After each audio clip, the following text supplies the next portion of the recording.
Humanity had long been considered a curiosity among the galaxy's more advanced species. The Deathworlders, a group of beings who had conquered countless planets, saw themselves as the pinnacle of evolution.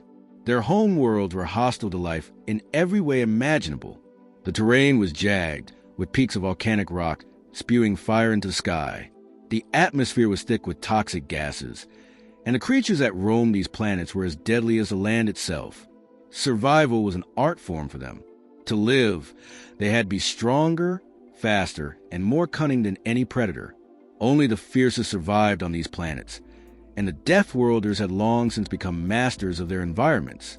For a species like humanity, born on a planet of relative peace, the Deathworlders were both a challenge and a warning. The first encounter between the two groups had been nothing more than a skirmish, a minor confrontation over resources on the edge of the galaxy. At first, humanity had been underestimated. The Deathworlders thought the humans were weak, their survival skills far too limited to pose any real threat. Humanity, in turn, did not initially understand the full scope of their potential adversaries. They believed their greatest strength lay in their intellect and ingenuity, but even they were not prepared for the brutality of the Deathworlders. The first lesson came swiftly. Humanity learned that the Deathworlders did not follow the usual rules of engagement. While most species adhere to some form of moral code or strategic limitation, the Deathworlders thrived in chaos, where any tactic, no matter how ruthless, was fair game. The humans, at first, relied on their intellect to win, using complex strategies and technology. They won battles through superior tactics, but the Deathworlders never played by conventional rules. The humans' victories came with heavy casualties, and there was always the underlying fear that they had only won because the Deathworlders had allowed them to do so. The humans, though, were nothing if not adaptable. They began to study the Deathworlders, understanding that their survival was due not to their superior strength alone, but their unparalleled adaptability to extreme environments. Over time, humanity began to evolve their own survival instincts. They adapted to harsher conditions, engineered more efficient technologies, and started to recognize the value of unpredictability. The Deathworlders still dominated when it came to raw power, but humanity had something that the Deathworlders lacked: the ability to think beyond the obvious, to see solutions where none existed, to turn their weaknesses into strength. Yet, as humanity gained more victories, the Deathworlders began to grow frustrated. They had never faced an enemy like humanity, one that was capable of surviving against the odds and outsmarting them in ways they hadn't anticipated. The Deathworlders' patience, long a hallmark of their species, began to wear thin. They started to see humanity not as a worthy adversary, but as an insult to their power, a species that had no right to challenge the established order of the galaxy. The tension between the two sides grew, but it remained unspoken, lingering in the background. The Deathworlders tolerated humanity's increasing influence within the Galactic Council, but only just. Humanity had shown that it was not easily intimidated, and for the first time, the Deathworlders felt a true sense of unease. Their dominance, once unquestioned, was now in jeopardy. In a galaxy where strength and survival were the ultimate currencies, humanity was no longer just a curiosity. They were a force to be reckoned with. The Old Guard, the Deathworlders, realized that they could no longer afford to overlook humanity's potential. And for the first time, they found themselves wondering whether their power, forged through centuries of struggle and hardship, would be enough to hold back a species that had, in a remarkably short time, proven itself far more capable than anyone had given it credit for. This shift in dynamics did not go unnoticed by the other species. While many still saw humanity as unpredictable and dangerous, they also began to acknowledge that humanity's victory was not just about survival. It was about something deeper. Humanity had a way of turning the tables, of making the impossible possible. It was a quality that had earned them grudging respect, but it was also a quality that made many species uncomfortable. They didn't understand it. The Deathworlders didn't understand it, but they would learn to, because the days of playing fair were about to come to an end. And so, the galaxy stood on the precipice of something much larger than any one conflict. Humanity was about to show that they could not only survive, they could thrive in the most dangerous of circumstances, and they could do so in a way that no one expected. The Deathworlders' patience had run out, and the galaxy was about to witness the consequences of underestimating humanity. The tides of power in the galaxy were shifting, and humanity was at the center of it. The galaxy trembled at the announcement. The Deathworlders, long the unchallenged titans of the universe, had finally issued their ultimatum. It was not a war declaration, nor a simple challenge. It was something far more personal, far more dangerous. The Deathworlders, tired of humanity's increasing influence, had decided to put an end to the charade. They would not simply kill humanity. No, they had devised something far more humiliating, far more final. A test of survival, a game of life and death. The challenge was issued during a summit, with representatives from dozens of species gathered. The Deathworlders, towering and fierce, stood as a single entity, their silence resonating throughout the chamber. Then their leader, a being known across the galaxy for his brutal efficiency and survival prowess, spoke. His voice was low, almost predatory. Humanity has shown remarkable resilience, I admit, but we do not respect weaklings. You have survived in our domain through clever tricks and luck. It ends now. He turned toward the council, his eyes narrowing as he continued. We challenge humanity to survive on the Death World, one of our planets. A world where only the strongest endure. No technology, no tricks, just survival. His words were chilling. The galaxy held its breath. Humanity, for all its accomplishments, had never faced anything like this. The Death World was a planet of pure hostility. Its atmosphere was thick with toxic gases. The fauna were not just predators, but apex hunters, creatures that had evolved to be the very definition of lethal. The very soil was unstable, erupting in violent tremors or giving way to volcanic eruptions at any given moment. To survive, there was a feat that only the Deathworlders themselves had accomplished. Yet humanity had no choice but to accept. Declining the challenge would be an admission of weakness, an acknowledgement that the Deathworlders were right in their assessment. They had to prove that they were more than just survivors of minor skirmishes. They had to show the galaxy that they could endure, that they could conquer the worst the universe had to offer. The humans did not accept the challenge blindly. They knew the risks. They knew the Deathworlders were not merely testing their strength. They were testing their very will to survive. Humanity's greatest asset was its adaptability, its resourcefulness. If they could turn their minds to survival, they might have a chance. If they failed, they would fall into the graveyard of defeated species, erased from the annals of galactic history. The Council was silent, the weight of the moment sinking in.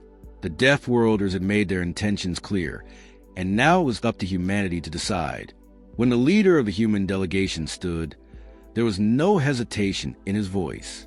"We accept," he said, his words simple yet profound. It was a bold move. The eyes of the galaxy were upon them. Some species doubted humanity's ability to even make it off the planet alive. Others, though, saw something different in the humans. They saw the spark of defiance, the refusal to be cowed. And that spark might just be enough to change the tide. The Deathworlders' leader smirked, satisfied with the response. "Very well. Prepare yourselves.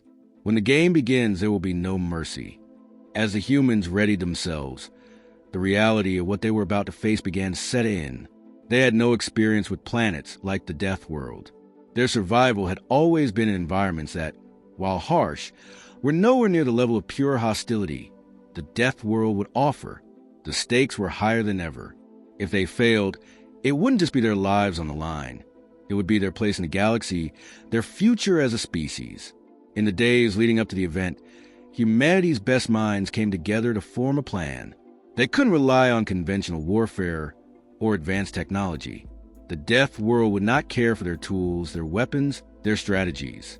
They would be on their own, surrounded by a landscape that would kill them without hesitation. The plan was simple but brutal. Survival at all costs. Each human selected to participate knew the risks. The most skilled soldiers, survivalists, engineers, and tacticians were chosen for the mission. They would have to adapt to the environment, relying on their wits and training to overcome the lethal creatures and unpredictable terrain. Their greatest advantage was their ability to think. They would be tested in ways they had never imagined, but they had to trust their ingenuity. It was their only hope. As the day of the challenge arrived, humanity stood at the edge of the unknown. The Deathworlders, confident in their victory, had begun the countdown. Their leaders watched, knowing that this would be the moment that decided everything. Humanity would either prove themselves worthy of the galaxy's respect, or they would be wiped from existence. The challenge began, and humanity stepped onto the Death World, a place where no species had ever endured long enough to claim victory. The question now was whether they could survive long enough to prove the Deathworlders wrong. But what no one, not even the Deathworlders, could have predicted was that humanity's refusal to play by their rules was about to change the nature of the game itself. The planet that awaited humanity was nothing short of a nightmare. It was a world where every step could lead to death, where the landscape itself seemed designed to test every limit of endurance. The atmosphere was thick with toxic gases, swirling in unpredictable currents that could choke the unprepared in seconds. The ground was uneven, jagged, filled with cracks that could swallow the unwary whole. The trees towered like spindly giants, their limbs covered in spikes and thorns that could impale a person in an instant. The air itself hummed with danger. Yet, humanity stood firm, its resolve unshaken as they took their first steps into the hellish environment. The Deathworlders, having long since adapted to their own hostile planets, watched from a distance with smirks of quiet assurance. This was their element, their domain, and they were confident that no species, not even one as clever as humanity, could survive here for long. For them, it was a matter of survival of the fittest, and humanity, despite its resourcefulness, was not fit for this challenge. At least, that was what they thought. As the humans moved through the landscape, it became clear that their initial advantage, intellect, would be both their greatest weapon and their most pressing challenge. The environment was alive with threats, each one more dangerous than the last. Some creatures stalked them silently. Others leapt from the shadows without warning, sharp claws and fangs ready to tear into flesh. The ground seemed to shift underfoot, volcanic eruptions breaking the silence at random intervals. Acid rains fell from the sky, dissolving everything in their path. Every moment was a fight for survival, a constant game of evasion and adaptation. The humans quickly realized that they could not simply fight their way through this. Brute force was not an option. Their technology, advanced as it was of little use here. The Death World had its own rules, and it made no exceptions. They could not rely on their weapons or their machines. They had to think. They had to outsmart the planet itself. And outsmart they did.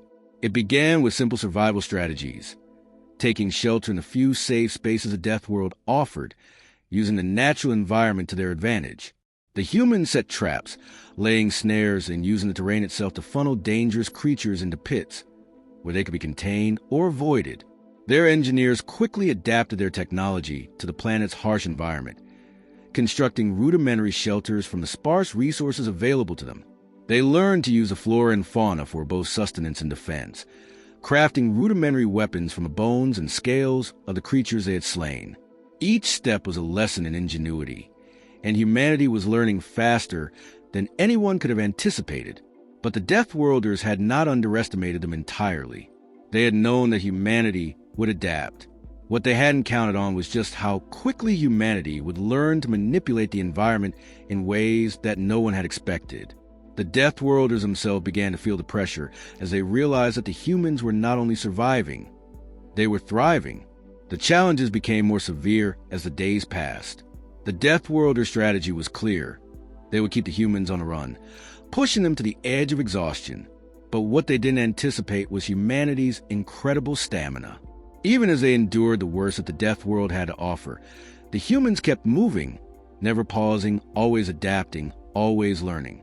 The Deathworlders, by contrast, relied on brute strength and instincts, but as the game dragged on, it became apparent that their raw power, no matter how impressive, could not match humanity's relentless ability to evolve.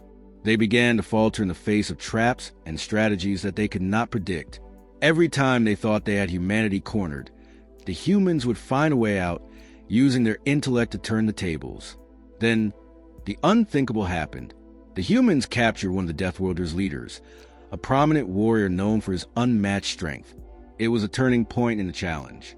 The Deathworlders had expected to crush humanity underfoot, but now, They were faced with a new kind of threat, one that used the planet's chaos against them, one that didn't follow the expected patterns.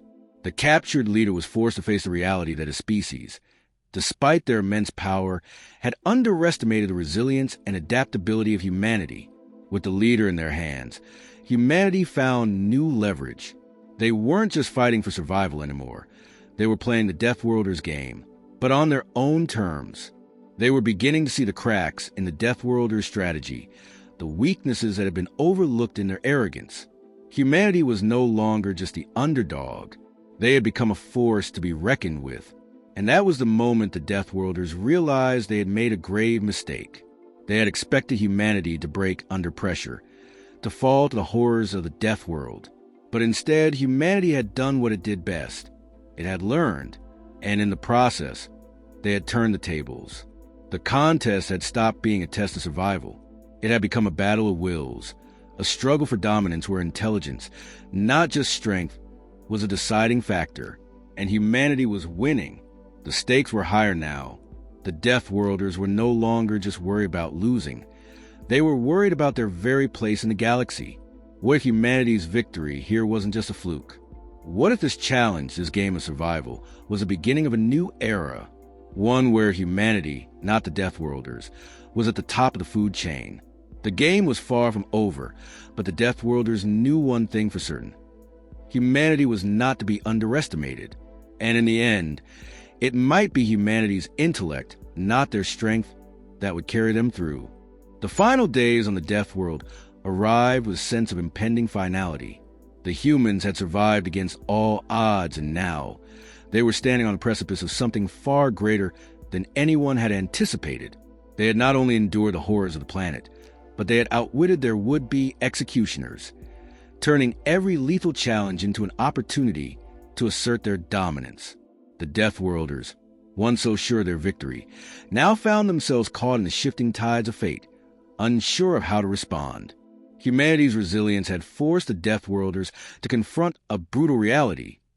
They were no longer the apex predators of the galaxy. The challenge that had begun as a test of survival had turned into something far more profound. The Deathworlders had expected to break humanity, to show the galaxy that no one could challenge their supremacy. But what they had instead witnessed was the growth of a species that could not be contained. Humanity had evolved not just in the physical sense, but in the realm of tactics, adaptability, and sheer determination. And now, the Deathworlders were left with a hard question. Could they truly afford to destroy a species that had outsmarted them at every turn? The final confrontation came when the humans, using their newly honed survival skills, managed to infiltrate the Deathworlders' command center.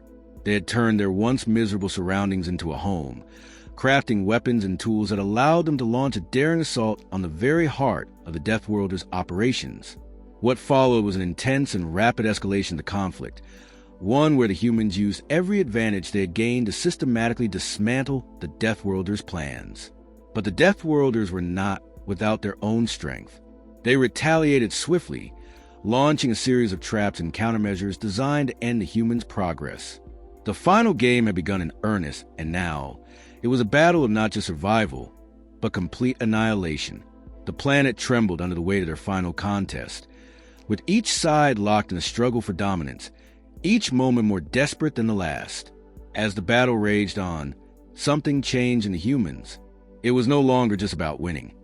It was about proving that they could stand up to the Deathworlders and show the galaxy that their place at the top of the food chain was no longer guaranteed. The humans had become a symbol, not just of survival, but of defiance. They had shown that they would not bow to power, that they would not surrender to fear. They had transcended the limits of their own species, and now they were a force that could not be denied. The Deathworlders, in their desperation, began to make mistakes. The arrogance that had once fueled their every move began to crack, revealing the vulnerability beneath their seemingly impenetrable exterior. The humans, recognizing this, pressed their advantage, pushing the Deathworlders into corners they had never expected. They were no longer reacting to the environment or to their attackers. They were dictating the terms of the contest, and in doing so, they had turned the game into a battle of wills, not just of strength. In the final moments, as the last of the Deathworlders' leaders attempted to make a final stand, the humans struck decisively, using the planet's volatile terrain against them. They unleashed a series of calculated moves that caught the Deathworlders off guard. The remaining warriors, unable to adapt quickly enough to humans' ever-shifting tactics, were quickly neutralized. And in that final moment, when victory seemed within their grasp, the humans made their last, most symbolic gesture. They broadcast a message to the galaxy. The message was simple, yet powerful. It was not just a victory over the Deathworlders. It was a declaration that humanity would no longer be seen as weak, that they were a force to be reckoned with. It was a call to arms, a challenge to any who thought they could control the destiny of others through sheer strength alone. Humanity, now scarred and battered but victorious, had proven their place in the galaxy. They had shown that no matter how impossible the odds, no matter how hostile the universe, they could not be broken. And as the death world crumbled beneath them, humanity stood tall. They had faced the unthinkable, they had endured, and now they had redefined what it meant to be a force in the galaxy. The Deathworlders, for all their power and bloodshed, had been outsmarted, outlasted, and outplayed. The old ways were gone and a new era had begun. One where humanity, no longer just a survivor, would take its place among the stars as a power that demanded respect. The Deathworlders, defeated and humiliated, withdrew, their arrogance shattered. The galaxy, once filled with uncertainty and fear, now had a new player at the table, one whose ingenuity and determination had rewritten the rules of survival. Humanity had not just won the challenge, they had rewritten the very concept of what it meant to conquer.